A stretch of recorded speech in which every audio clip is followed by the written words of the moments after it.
Seperti yang dengan sampaikan tadi, saya juga dulu mantan aktivis dari Hizbut Tahrir Indonesia.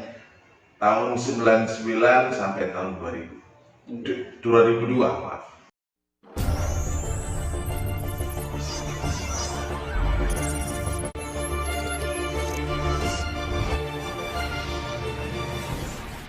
Setelah Syekh Taqiyuddin An-Nabhani meninggal, digantikan oleh Syekh Abdul Qadir Zallum.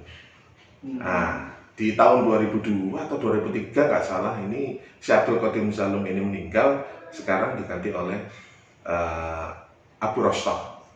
Orang-orang yang ada di Qiyadah atau pengurus pusat, entah mana itu tempatnya, itu biasanya memang misterius. Tidak selalu diri, bukan menutup diri, tapi memang tidak sengaja di blow up siapakah jati diri yang sebenarnya. Kita cuma hanya dengar nama saja. Bahkan kita juga nggak seberapa ngeh sebenarnya Qiyadah daripada pimpinan pusat daripada Hizbut Tahrir itu tempatnya di mana. Saya pernah dulu itu dengar katanya di Lebanon, tapi akhir-akhir ini karena saya sudah lama sekali tidak mengikuti Hizbut Tahrir ya, akhir-akhir ini katanya pusatnya dipindah ke London, Inggris. Tahu bahwa alam bisa Pak. Kewajiban dakwah untuk menyampaikan pemikiran daripada Hizbut Tahrir itu dibebankan kepada masing-masing syabab ya, atau anggota daripada Hizbut Tahrir di mana saja di kampus sama teman-teman sesama kampus, bagaimana caranya supaya kita bisa mendekati mereka, terus mereka kita rekrut gitu ya kan. Kalau tertarik kita rekrut. Kalau iuran itu atau infak ya syahriyah itu biasanya kalau kita sudah masuk ke level daris dan resmi. Kalau umum masih belum ada kewajiban untuk membayar infak bulanan. Nah, kalau di kampus ya dosen, ke dekan atau ke rektor kayak gitu-gitu. Terus kalau di masyarakat yang paling dekat lah tentu saja kepada orang tua, keluarga, saudara, tetangga, teman. Semua itu bisa menjadi sasaran dakwah. Pernahkah mengalami semacam penolakan ataupun sampai perlawanan dari orang yang jenengan dakwai gitu? Penolakan ya wakil sih. Hampir rata-rata nolak sih. Gini, bukan kalau soal nolak atau enggak ya itu kan itu tergantung cara pendekatannya biasanya ya gitu ya. Kalau misalnya dia keras itu atau frontal ya jelas ditolak. Tapi kalau misalnya masuknya pelan-pelan ya maksudnya ya bisa tiba-tiba dirangkul pelan-pelan. Dan rata-rata masuk. Karena hubungan baik dan juga cara bisa penyampaian. Iya, bisa jadi seperti itu cara penyampaiannya. Baik kita menyentuh human interest-nya, menyentuh personalnya, terus kita care, peduli. Ya itu nanti otomatis akan membangun keterikatan emosional. Kalau boleh tahu, saat ini jenengan sudah kembali ke pangkuan Nahdlatul Ulama. Alhamdulillah. Dan menjadi bagian dari salah satu pengurus Les Bumi atau Lembaga Seni dan Budaya Muslimin Indonesia. Kalau boleh tahu apa latar belakang jenengan bisa memutuskan untuk kembali ke NU? Kalau kita berbicara tentang latar belakang ya, itu panjang sih perjalanannya ya, bertahun-tahun. Ya secara kultur memang saya dulu memang orang NU ya? NU gitu, secara kultur. Maksudnya keluarga, lingkungan masyarakat itu juga NU-nya lah, di Surabaya Timur lah ya. itu yang akhirnya setidaknya pola berpikir daripada orang NU itu masih membekas di saya meskipun saya menjadi anggota Hizbut Tahrir waktu itu. Jadi pondasinya sudah ada, cuman ya karena ndablek nakal itu loh Ji. Iya. Maka kalau di cewek tadi. Iya. Tapi gini, yang menjadi hal utama ketika saya kembali ini adalah orang tua saya, keluarga. Karena maksudnya orang tua gimana ya? Karena begini sih, perjalanan beberapa tahun saya menjadi anggota Hizbut Tahrir itu bukan perjalanan yang mulus ya. Artinya ketika kita berdialog dengan orang tua, terus dengan masyarakat sekitar, itu ada penentangan-penentangan. Kalau contohnya saja, kalau kita berdialog atau ngobrol dengan orang tua mengenai apa yang sudah kita dapatkan ajaran-ajaran di HTI, itu banyak sekali penentangannya dari orang tua. Misal adalah perbedaan penentuan hari raya. Hari raya ya. Ya, kita tahu bahwa Hizbut Tahrir itu menggunakan metode ru'yat internasional sih. Oh gitu. Iya, waktu awal-awal era 2000-an itu kan seringkali ya, atau bahkan sekarang lah, itu seringkali hari rayanya itu berbeda dengan NU dengan Muhammadiyah misalnya. Menentukan ru'yatul hilal, tapi kita mendapatkan informasinya itu dari negara-negara lain. Jadi gini, pernah itu suatu saat ya, pas waktu untuk menentukan hari raya itu ribut dewe itu jam piro iku, sekitar jam 1, jam 2, jam 3 dini hari iku nelpon gitu ya, takok nang ngene musyrif. Iya. Pembina kita takok nang ngene kanca-kanca sing liyane. Wis ana informasi ta? Teko negara ndi iki wis rukyat, wis apa wis riyo apa durung? A1. Kayak gitu sih. Jadi setiap hari raya itu kegiatannya ribut gitu terus. Saya nanya ini di internalnya HTI. Di internalnya HTI. Sementara untuk internal keluarga yang menjadi alasan untuk kembali lagi ke NU, ketika kita berbicara tentang perbedaan hari raya ya.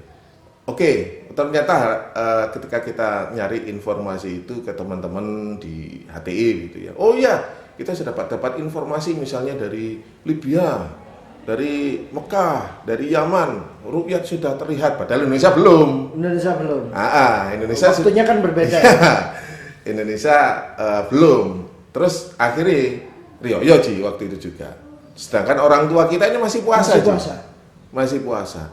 Itu yang akhirnya membuat nun sewu, almarhum bapak saya, ibu saya itu ngelus dodo. Saya tetap waktu itu nekat untuk berangkat ya. Ketika sudah ditentukan, oke, hari ini hari raya, sementara orang tua masih puasa gitu. Wong tua ngelus dodo Ji. Atasannya keluarga mesak uplek tok iku lho. Kok gak esok kompak gitu dalam merayakan hari raya Idul Fitri atau Idul Adha gitu. Terutama hari Idul Fitri ya. Terutama Idul Fitri. Atau terutama pas waktu penentuan awal Ramadan. Itu yang membuat wong tua iku nelongso. Keluarga mesak uplek tok ya. Anak lanang sing hitungane sing paling barep. Kok ya gak esok kompak ngono lho. Laki-laki satu-satunya. Kok ya gak esok kompak karo keluarga. Gitu loh. Akhirnya ya itu yang membuat orang tua itu melongso. Terus yang kasus yang lain adalah soal pandangan saya ketika saya di Hizbut Tahrir tentang riba. Riba itu kalau menurut saya itu keras nih, tanpa kompromi. Jadi ketika suatu saat riba ya, kalau kita berbicara tentang riba, bank itu haram. Jadi hukumnya cuma satu, haram gitu aja ya? Haram, dan ketika kita terpaksa punya rekening, sabab Hizbut Tahrir yang punya rekening itu pun nggak diambil bunganya, cuman hanya dibuat batu loncatan untuk yang menjadi pergolakan pemikiran sama orang tua itu adalah ketika saya suatu saat itu disuruh sama bapak untuk ke bank untuk ngurusin giro lah. Oh, ngurusin giro. Giro. Waktu itu bapak saya sakit sehingga tidak bisa keluar kemana-mana. Minta tolong ke saya. Nah, karena saya kekeh dengan pemahaman saya yang keras itu tentang riba, saya tolak. Bank pun masuk pun sudah seperti najis ya. Saya tolak. Itu yang bikin almarhum bapak saya itu nelongso gitu ya. Maksudnya yo anu lah. Jadi marah cuman bisa di dalam diri.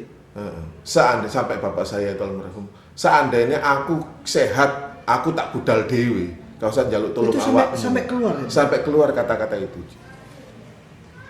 Dan banyak lagi yang misalnya tentang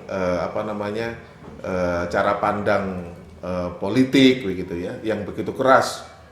Amerika itu negara kafir.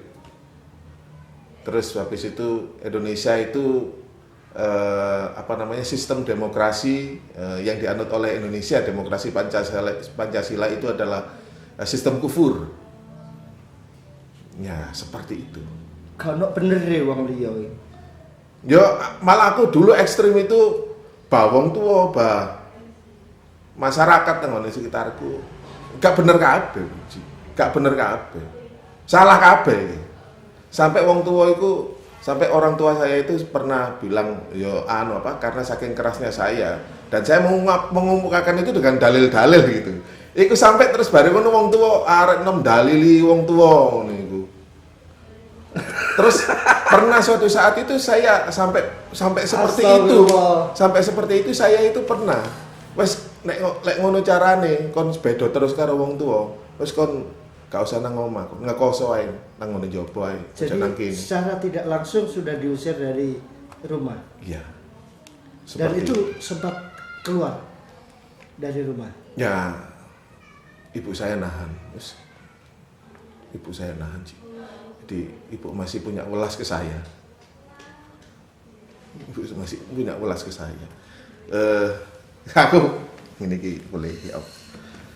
Ya, eling-eling biyen iku boleh.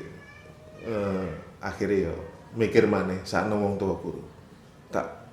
Ya sebenarnya bukan bukan apa-apa, tapi yo ini kan persoalan psikis keluarga sih. Jadi wong tua itu malah tertekan lek anake sikape koyo ngono. Jadi pada saat jenengan itu kembali lagi di NU, itu Bapak masih ada? Sebentar, ini perjalanannya masih panjang. Bapak saya meninggal tahun 2000. Nah, saya masih aktif di Hizbut Tahrir. Masih militan? Masih militan. Masih dakwah dengan terus? berbagai tahapan-tahapan yang saya lalui itu. Daris, Hizbi, dan lain sebagainya. Sampai di tahun 2002, itu saya titik balik saya di situ. Suatu saat ibu saya bilang ke saya, "Nak, ibu gak pernah berhenti untuk terus mendoakan kamu agar kamu kembali." Itu ibu saya bilang gitu. Dan suatu ketika juga ibu saya cerita, "Telung dino sadurunge bapakmu sedo iku lho, nak sik mikirno awakmu." Jadi 3 hari sebelum meninggal, sebelum bapak saya meninggal, itu masih memikirkan saya. Ya apa bu, anakmu bu, iki bu. Jadi ya karena memang latar belakang ini, orang tua saya kan juga NU ya. Itu menjadi ngerentes nang atine wong tua ini loh, Cak Ji. Jadi ada semacam penyesalannya. Ya. Sampai anak saya titik balik dari cerita ibu itu saya langsung saya merenung. Sampai segitunya orang tua saya memikirkan saya itu sampai segitunya. Saya baru nyadar. Terus saya mencoba untuk mencari momen. Saya harus keluar. Karena memang pertentangan-pertentangannya. Saya nggak peduli. Mungkin teman-teman di Hizbut Tahrir memandang saya pengkhianat, saya nggak peduli. Tapi sempat ada semacam itu ya? Ya, saya nggak tahu. Tapi yang jelas ketika saya umpamanya saya dicap pengkhianat pun saya juga nggak peduli. Karena memang wong tuaku iki sakno Ji. Wis ibuku iki urip ambek aku dhewean. Terus bareng ngono sik ngrasakno aku sik keras ngono iku yo aku mikir iya sakno ibuku. Terus jadi saya mencari momen. Nah, momen itu adalah ketika waktu itu saya sakit. Iya. Sabab kan atau anggota kan dituntut untuk setiap anggota yang sakit? Bukan.